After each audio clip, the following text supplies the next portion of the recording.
Welcome, students, for the online lecture on organic chemistry CH302.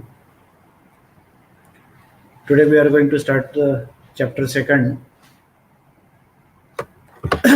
heterocyclic and polycyclic aromatic compounds.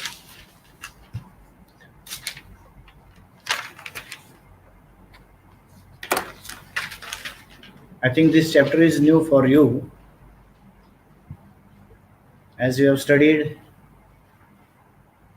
different homocyclic or homo compounds in general up to now. For example, benzene, alkanes, alkynes, and so on. When we talk about the natural products or compounds which are observed in nature, we come across many heterocyclic compounds, so which covers up to 70% of the total organic compounds which are synthesized or which are observed in nature. If you go for analysis of different type of compounds with respect to the cyclic system, we come across monocyclic, bicyclic, tricyclic, and in general polycyclic compounds. So you should know the difference between monocyclic or a polycyclic compound, where monocyclic compound means only one cycle is there, bicyclic where two cycles are there, tricyclic where three cycles are there, and polycyclic where n number of cyclic structures are incorporated into a compound.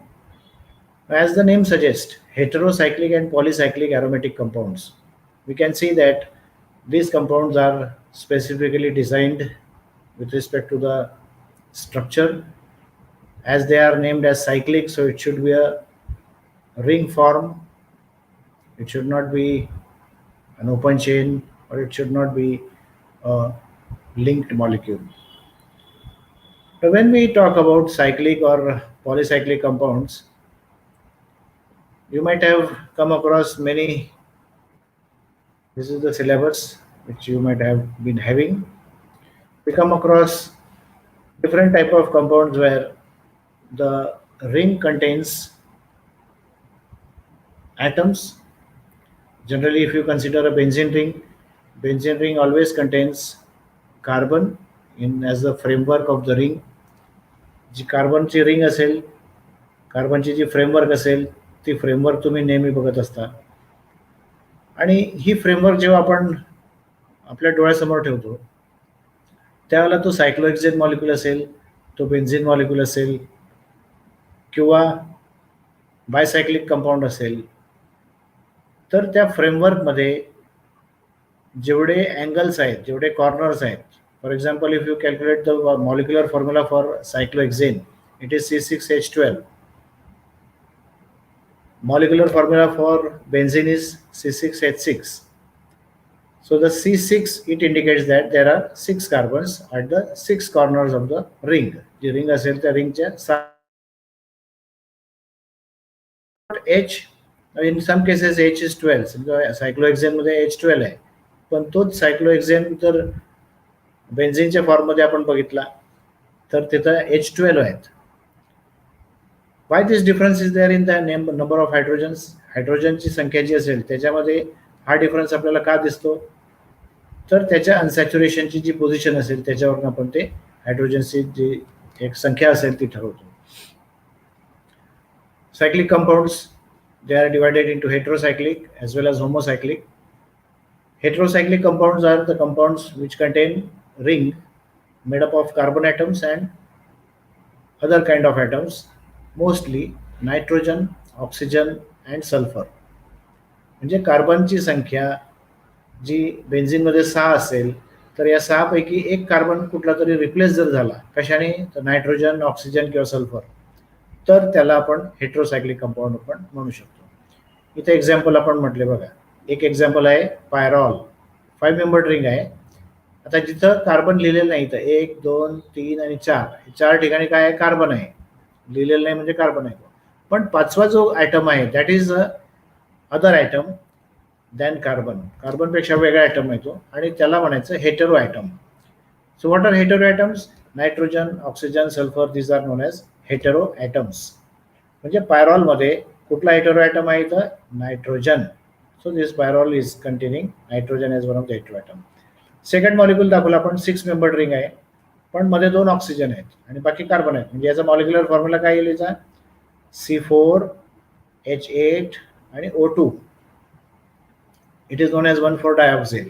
So it is the part of the ring. Oxygen हा part of the ring आहे. समजा हाच oxygen जर इकडं बाहेर असता, इकडं ग्रुपच्या फॉर्ममध्ये इथं OH असेल किंवा CHO असेल, तर त्यावेळेला तो हेटेरो ॲटम होत नाही, हेटेरोसायक्लिक कंपाऊंड होत नाही. It is a homocyclic compound. Third example is a benzothiophene. इथं आपण बघितलं बेन्झिन रिंग आहे आणि fused with thiophene molecule, 5 membered heterocycle containing sulfur. So these are some of the examples of heterocyclic compounds. If we go for homocyclic compounds, compounds which contain ring made up of only carbon atoms. Highlight करून घ्यायला, compounds made up of only carbon atoms. फक्त carbon atom असतील तर अशा कंपाऊंडला होमोसायक्लिक compound आपण म्हणू शकतो. For example benzene आहे, सायक्लोहेक्झॅनॉल आहे, सायक्लोपेंटॅडाईन आहे अँड सो ऑन. आता बघा इथं सायक्लोहेक्झॅनॉलमध्ये OH आहे, ऑक्सिजन आहे. आपण काय म्हणतो की जनरली ज्याच्यात नायट्रोजन, ऑक्सिजन, सल्फर असेल असा मॉलिक्यूल हा हेटेरोसायक्लिक होतो, पण हा हेटेरोसायक्लिक नाही आहे, हा होमोसायक्लिक. का? कारण oxygen is not the part of the ring. Oxygen ह्या रिंगमध्ये कुठंच नाही आहे. ऑक्सिजन कुठे आहे? ग्रुप आहे तो, आणि रिंगच्या बाहेर असल्यामुळे तो हेटेरोसायक्लिक होत नाही, तो काय होतो? होमोसायक्लिक होतो. Once you understand this homo and heterocyclic compounds, we can see different role of heterocyclic compounds. Heterocyclic compound हे ऍक्च्युअल वापरले कुठे जातात, यांचा रोल काय, what is the importance of these compounds? So one of the most important application of this molecule is it is used as solvent. Solvent म्हटलं की तुमच्या डोळ्यासमोर काय येतं? whenever you talk about solvent, solvent म्हटलं की तुमच्या डोळ्यासमोर काय येतं? Alcohol, acetone. इथिल अल्कोहोल असेल, मिथिल अल्कोहोल असेल, ॲसिटोन असेल, क्लोरोफॉर्म असेल, हे सगळे तुमच्या डोळ्यासमोर सॉल्व्हंट्स येतात. पण सॉल्व्हंट्स जेव्हा, वॉटर सुद्धा एक सॉल्व्हंट आहे. सॉल्व्हंट जेव्हा आपण एखाद्या हेटेरोसायक्लिकच्या फॉर्ममधला सॉल्व्हंट वापरतो त्यावेळेला त्या सॉल्व्हंटची प्रॉपर्टी जी असेल ती काहीतरी वेगळी प्रॉपर्टी असते. फॉर एक्झाम्पल बघा इथं हा पहिला सॉल्व्हंट जो आहे 1,4-dioxane. So it is one of the most important solvent used in synthetic chemistry. Synthetic केमिस्ट्रीमध्ये स्पेसिफिक सॉल्व्हंट म्हणून वापरताना याचा वापर होतो. दुसरा सॉल्व्हंट जो आहे तो पिरिडीन. बघा बेन्झिन रिंग आहे, त्याच्यामध्ये नायट्रोजन आहे. Nitrogen is one of the part of the ring. So pyridine is suppose to be one of the most important solvent. तिसरा मॉलिक्यूल THF, टेट्राहायड्रोफ्युरान, ज्याच्यामध्ये 1, 2, 3 आणि 4 कार्बन आहेत, 1 ऑक्सिजन, म्हणजे C4H8 आणि O. याचा फॉर्म्युला काय येईल? C5H5N. 1,4-dioxaneचा formula C4H8O2. 1,4-dioxane, pyridine, THF, these are supposed to be important solvents which are used in organic chemistry. Second important role of this heterocyclic chemistry is it is found as a natural product. हा compound जो आहे तो natural प्रॉडक्टच्या फॉर्ममध्ये आपल्याला मिळू शकतो. आता नॅचरल प्रॉडक्ट म्हणजे काय? Natural product these are some of the compounds. No, if you know some of the names, for example alkaloids, terpenoids, steroids, हे जे कंपाऊंड आहे हे नॅचरल प्रॉडक्ट आहे, which are obtain from the trees, the plants, the leaves, the bark, the stem, the fruit, the seeds. या सर्व natural प्रॉडक्टमध्ये काही example इथं आपण लिहायचा प्रयत्न केला. त्यातला एक आहे nicotine, which is obtained in tobacco. तंबाखूमध्ये जो निकोटीन आहे त्याच्यात सुद्धा एक नॅचरल प्रॉडक्ट आहे, तो हेटेरोसायक्लिक कंपाऊंड आहे. बघा हा कंपाऊंड आहे, त्याच्यामध्ये नायट्रोजन एक रिंग आहे आणि हा कंपाऊंड सुद्धा येत आहे, इथं सुद्धा नायट्रोजन रिंगमध्ये. शुक्रोज, साखर खातो आपण, टेबल शुगर. अगेन दिस कंटेन्स ऑक्सिजन, इथं सुद्धा ऑक्सिजन आहे, इथं सुद्धा ऑक्सिजन आहे, आणि म्हणून असे कंपाऊंड जे असतील these are the heterocyclic compounds. Third application is found in biomolecules. तुम्हाला सगळ्यांना DNA RNA माहीत असेल. These are the building blocks of the proteins. Protein आपल्या बॉडीमध्ये जे सिंथेसिस होतं, without the help of DNA and RNA it is impossible to synthesize a protein. So DNA, RNA, this also contains the base in the form of purine, adenine, guanine, की ज्याच्यामध्ये या rings जे असतील त्याच्यात रिंगमध्ये 1 किंवा 2 किंवा 4 किंवा काही ठिकाणी 5-6 सुद्धा हेट्रो ॲटम्स असतात. फॉर एक्झाम्पल प्युरिन जर बघितलं तर याच्यामध्ये किती हेट्रो ॲटम बघा, 1 2 3 4 नायट्रोजन्स आहेत, फ्युज्ड रिंग आहे ती. ॲडेनिन मध्ये सुद्धा किती बघा, 4 आहेत, पण हा नायट्रोजन बाहेर आहे, तो 5वा धरू शकत नाही आपण, कारण तो रिंगमध्ये नाही, तो रिंगच्या बाहेर आहे. पुन्हा गुआनिनला जर गेलो आपण तर 4 नायट्रोजन आहेत आणि नायट्रोजन जो असेल एक बायोरेंजिस्टिव्ह फॉर्ममध्ये. So these nitrogen bases, these are also containing heterocyclic compounds. Fourth application is in the form of drugs. Quinoline. We are using anti-malarial drug for 400 years, जवळजवळ 400 वर्षापासून. आणि मलेरिया ट्रीटमेंटसाठी आपण क्विनोलिन वापरतो, क्लोरोक्विन वापरतो. हल्ली आपल्या कोरोना काळामध्ये सुद्धा क्लोरोक्विनच्या, हायड्रॉक्सी क्लोरोक्विनच्या गोळ्या आपल्याला सजेस्ट केल्या गेल्या होत्या आणि बऱ्याच अंशी आपल्या भारतातनं अमेरिकेमध्ये सुद्धा या औषधी पाठवली गेली होती. तर जो मलेरिया जो ट्रीटमेंट करण्यासाठी जो ड्रग वापरला जातो quinoline, that is also containing heterocyclic compound. Imidazole has amoebicide, amoebiasis. Amoebiasis म्हणजे amoebicide is a drug again which contains imidazoles. या इमिडाझोलमध्ये सुद्धा बघा रिंग फॉर्ममध्ये नायट्रोजन एक रिंगमध्ये आहे, दुसरा इकडच्या रिंगमध्ये आहे. तर मेट्रो इंडाझोल हे नाव आहे त्या एक्झाम्पलचं. लॅक्टॅम अँटीबायोटिक म्हणून वापरलं जातं. पेनिसिलिन द वंडर ड्रग म्हणतो आपण याला. Alexander Fleming he discovered penicillin which was suppose to be the wonder drug in that area. आणि त्या इरामध्ये जेव्हा पेनिसिलिनचा जेव्हा शोध लागला, कदाचित तुम्हाला माहीत असेल की पेनिसिलिनचा शोध हा इट वॉज नॉट प्रपोज्ड. एखादं काम हातात घेतल्यानंतर आपण जेव्हा ते पूर्ण करतो तर त्याला एक वेगळं महत्त्व असतं, पण एखादं काम हातात न घेता जर आपल्याला काहीतरी चमत्कारिक असा प्रॉडक्ट मिळाला तर अशी इन्व्हेन्शन जी असेल, that invention is suppose to be the most boon और it is the boon for the human mankind. तसंच पेनिसिलिनचं होतं. पेनिसिलिन हा ड्रग सिंथेसाइज करण्याचा उद्देश नव्हता, परंतु ज्या लॅबमध्ये अलेक्झांडर फ्लेमिंग यांच्या लॅबमध्ये जे ग्रुप काम करत होते, जे विद्यार्थी काम करत होते, त्या विद्यार्थ्यांचं जेव्हा वर्क चालू असताना काही काम अपूर्ण राहिलं आणि मुलं व्हॅकेशनला गेलेत.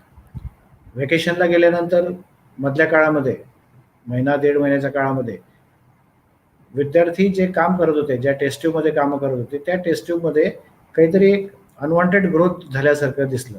जेव्हा विद्यार्थी परत आले 1-1.5 महिन्यानंतर, तेव्हा त्यांना त्या टेस्ट ट्यूबमध्ये किंवा त्या पेट्री डिशमध्ये अनवॉन्टेड अशी ग्रोथ दिसली आणि त्यांना थोडी शंका आली की हे काहीतरी वेगळं दिसतंय.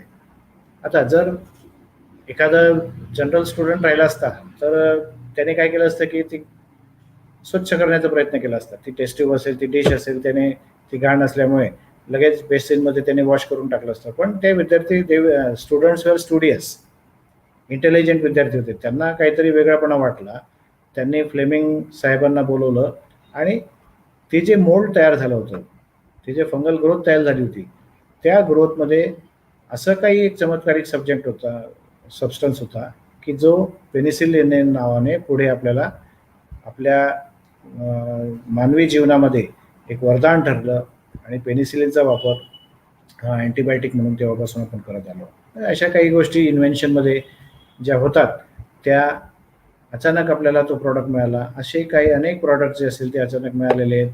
आणि फक्त गरज काय असते की you should have the vision. तुम्हाला व्हिजन असलं पाहिजे की तुम्ही जे काम करत होते त्याच्यामध्ये थोडा काहीतरी वेगळा प्रॉडक्ट जर मिळाला असेल तर नक्कीच त्याचा काहीतरी बोध असेल, आपण त्याचं ॲनालिसिस केलं पाहिजे आणि तो कामाचा असेल तर त्याचा पुन्हा पुढे वर्क जे असेल ते कॅरी आउट केलं पाहिजे.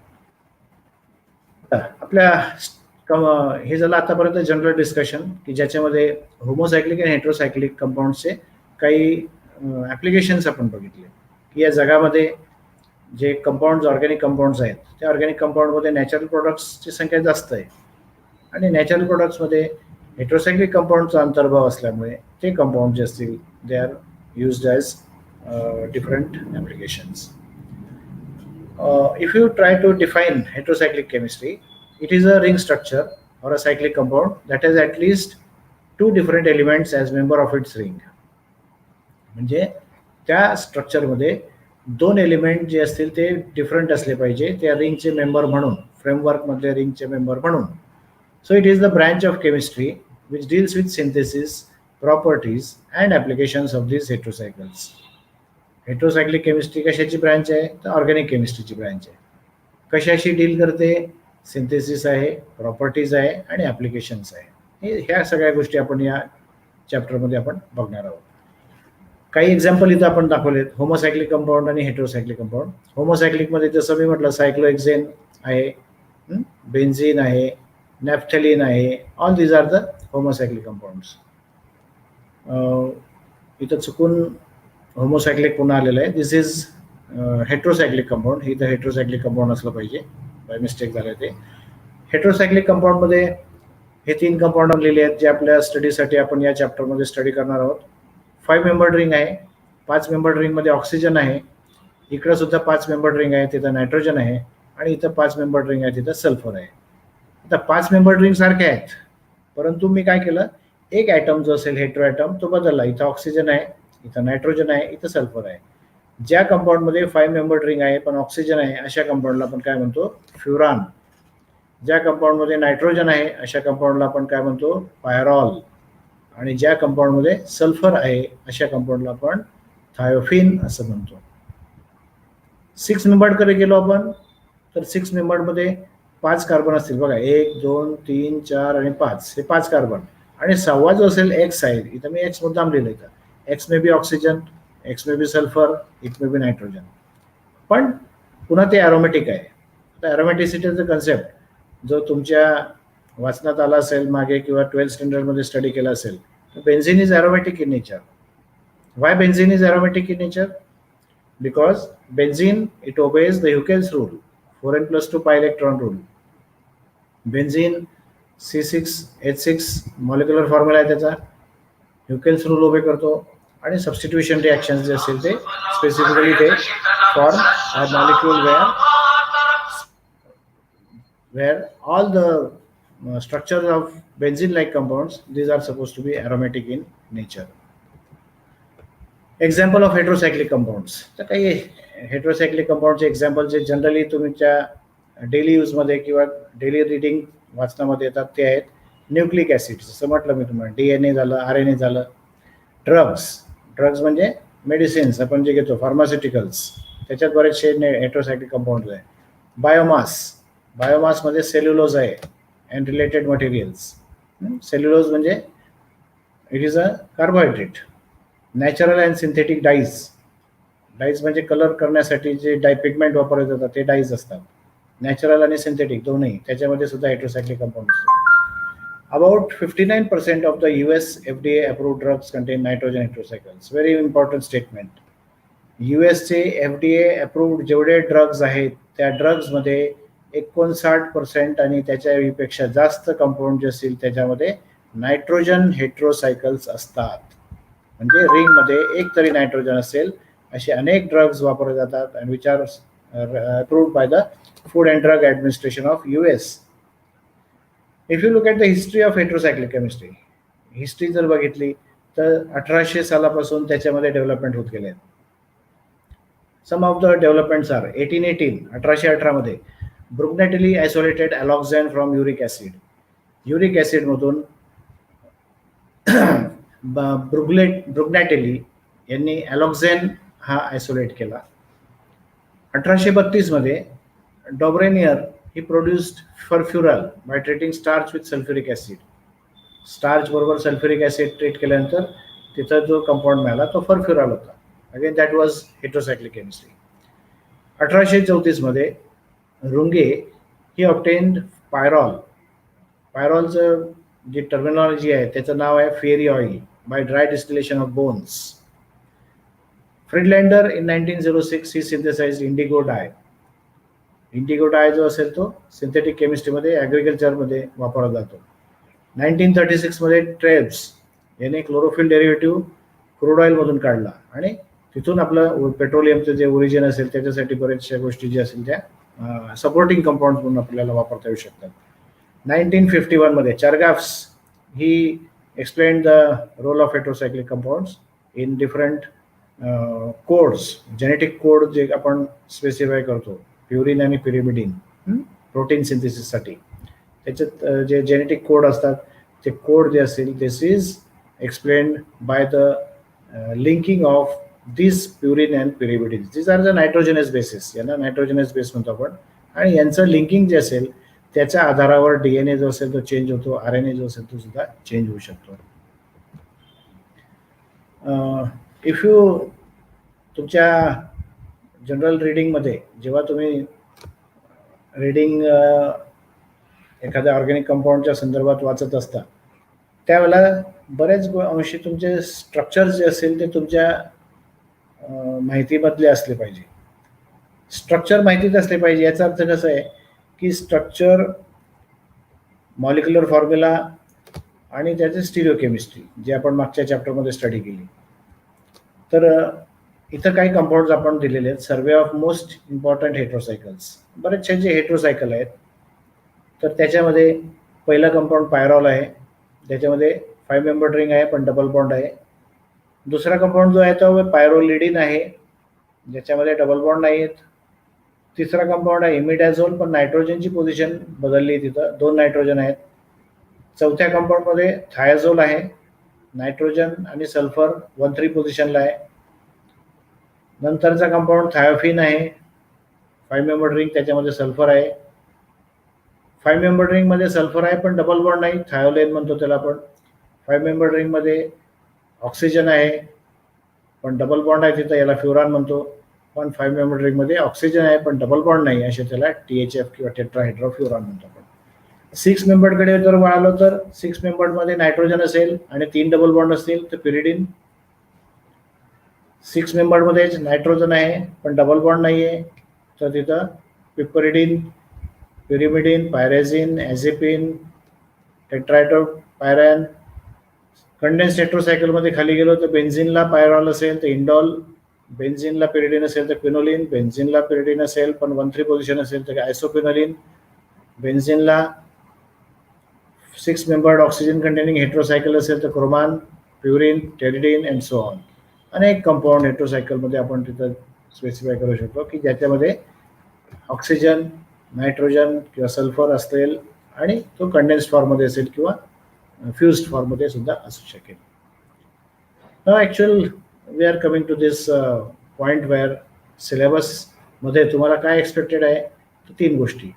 एक आहे डेफिनेशन आहे, आपण क्लासिफिकेशन बघणार, त्याचे सिंथेसिस बघणार आणि त्याच्या प्रॉपर्टीज बघणार. प्रॉपर्टीजमध्ये रिॲक्शन्स असतील. Heterocyclic compounds, these are the cyclic compounds which contain at least one heteroatom in the ring. आपण मागे डिस्कस केलं. हेटेरोएटम कुठला? Nitrogen, sulphur, oxygen. क्लासिफिकेशन जर बघितलं तर याच्या क्लासिफिकेशनमध्ये 3 मेंबर्ड, 4 मेंबर्ड सुद्धा आहेत. पण आपण आपल्या सिलेबसमध्ये फक्त 5 मेंबर्ड, 6 मेंबर्ड आणि कंडेन्स हेट्रोसायकल पुरतं मर्यादित आहोत. म्हणून इथं आपण 5 मेंबर्डमध्ये 3 कंपाऊंड लिहिले. पहिला फ्युरान, दुसरा पायरॉल, तिसरा थायोफिन. 6 मेंबरमध्ये एक्स म्हटलं आहे तिथं एक्स नायट्रोजन जर लिहिला तर तो पिरिडिन होतो आणि पिरिडिन मॉलिक्युल जो असेल तुमच्या स्टडीला आहे. आणि कंडेन्स्ड हेट्रोसायक्लिक कंपाऊंडमध्ये एक क्विनोलिन आणि एक आयसोक्विनोलिन असे हे 3 कंपाऊंड्स, 3 प्रकारचे हेट्रोसायक्लिक कंपाऊंड्स ब्रॉड सेन्समध्ये, ब्रॉड ग्रुपच्या सेन्समध्ये तुम्हाला स्टडी करायचे. हेट्रोसायकल्स, these are the compounds which contain one or more heteroatoms ring फॉर्ममध्ये. XYZ आपण म्हटलंय ONS असेल. These are important and large proportion of natural products contain. फार्मास्युटिकलमध्ये आहे, ॲग्रोकेमिकल्समध्ये आहे. They are the building blocks of many materials, new materials, आणि they are having different type of biological properties. When we come across synthesis of all these compounds, या कंपाऊंडचं जेव्हा synthesis आपण बघू त्यावेळेला तुम्हाला या जनरल स्ट्रॅटेजी जी असेल हे तिथं लक्षात आलं पाहिजे. तर रिंग कन्स्ट्रक्शन कशी होऊ शकते एखाद्या मॉलिक्युलची? तर सायक्लायझेशन असेल. सायक्लायझेशनमध्ये 5 मेंबर्ड आणि 6 मेंबर्ड रिंग जे असेल त्याचं फॉर्मेशन हे इझी असतं rather than 3 or 4 membered. Again the reason is due to the steric strain. मागच्या चॅप्टरमध्ये आपण जे स्टडी केलं आहे की जेवढी छोटी रिंग असेल त्याच्यामध्ये स्ट्रेन जास्त असतो, आणि स्ट्रेन जास्त असल्यामुळे एनर्जी जास्त असते, एनर्जी जास्त असल्यामुळे म्हणजे स्टॅबिलिटी कमी असेल. सो 6 मेंबर्ड और 5 membered ring is easy to form. आता सिंथेसिसचे आपण जेव्हा बघू त्यावेळेला तुम्हाला या गोष्टी सगळ्या क्लिअर होतील की न्यूक्लिओफाईल आणि इलेक्ट्रोफाईल याचा कन्सेप्ट जो असेल तो तुमच्या लक्षात आला पाहिजे.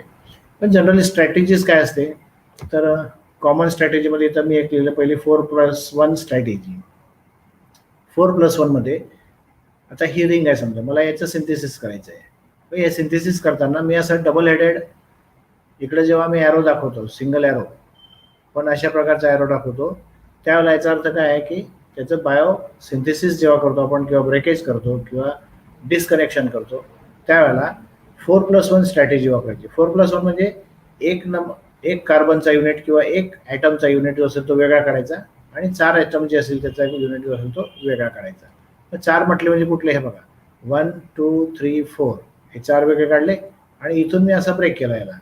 हा ब्रेक केल्यामुळे एक युनिट जो असेल तो वेगळा निघाला.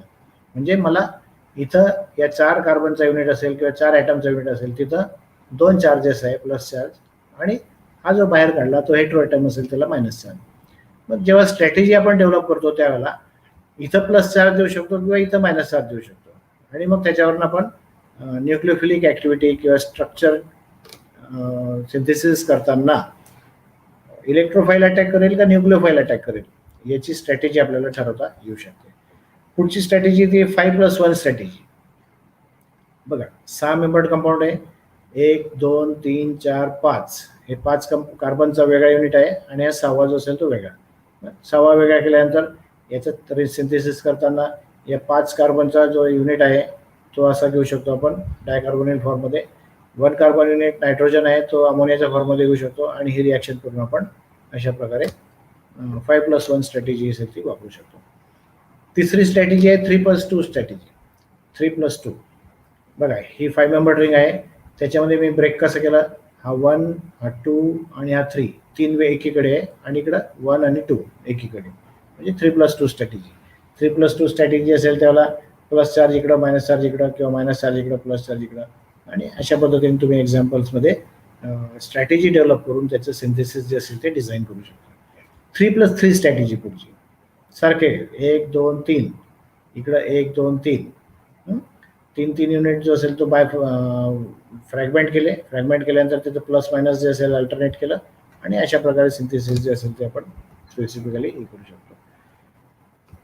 साधारण फ्युरान पायरॉल थायोफिन याच्या संदर्भात जर बोलायचं झालं तर अनेक ड्रग्स, ज्याच्यामध्ये रॅन्टिडिन नावाचा एक ड्रग जो आता आपण हल्ली कोरोना काळामध्ये सुद्धा वापरतो, झेंटॅक कंपनीने केलं आहे. It is one of the best selling drug in the history. It is used as a H2 receptor antagonist and lowers stomach acid levels. It is used to treat stomach ulcers. It contains, याच्यात बघा furan आहे, ही हेटेरोसायकल आहे. केटोरोलॅक एक compound आहे की ज्याच्यामध्ये pyrrole ring असेल, 5 member nitrogen containing. It is used as analgesic and anti inflammatory. नंतर बॅनमिन्थ हा एक कंपाऊंड आहे की ज्याच्यामध्ये 6 मेंबरमध्ये 2 नायट्रोजन आहे. So this is use to treat the worms which are present in the body. रेझोनन्स स्ट्रक्चर्स मला वाटतं आपण पुढच्या लेक्चरला बघू आपण, कारण याच्यात जो आपल्याला स्टडी करायचा आहे, जो मॉलिक्यूल स्टडी करायचा आहे त्या मॉलिक्यूलमध्ये 5 मेंबर्ड आणि 6 मेंबर्ड असे दोन्ही मॉलिक्यूल स्टडी करायचे. पण जेव्हा आपण त्याचं स्पेसिफिकली फ्युरान स्टडी करू किंवा थायोफिन स्टडी करू त्यावेळेला त्याची ॲक्टिव्हिटी जी असेल त्याप्रमाणे आपण ती स्ट्रक्चर आणि त्याची रिॲक्शन हे डिझाईन करून त्याच्या प्रॉपर्टीजवरनं आपण रिॲक्शन्सचे प्रॉडक्ट जे असेल ते स्पेसिफाय करू शकतो. एक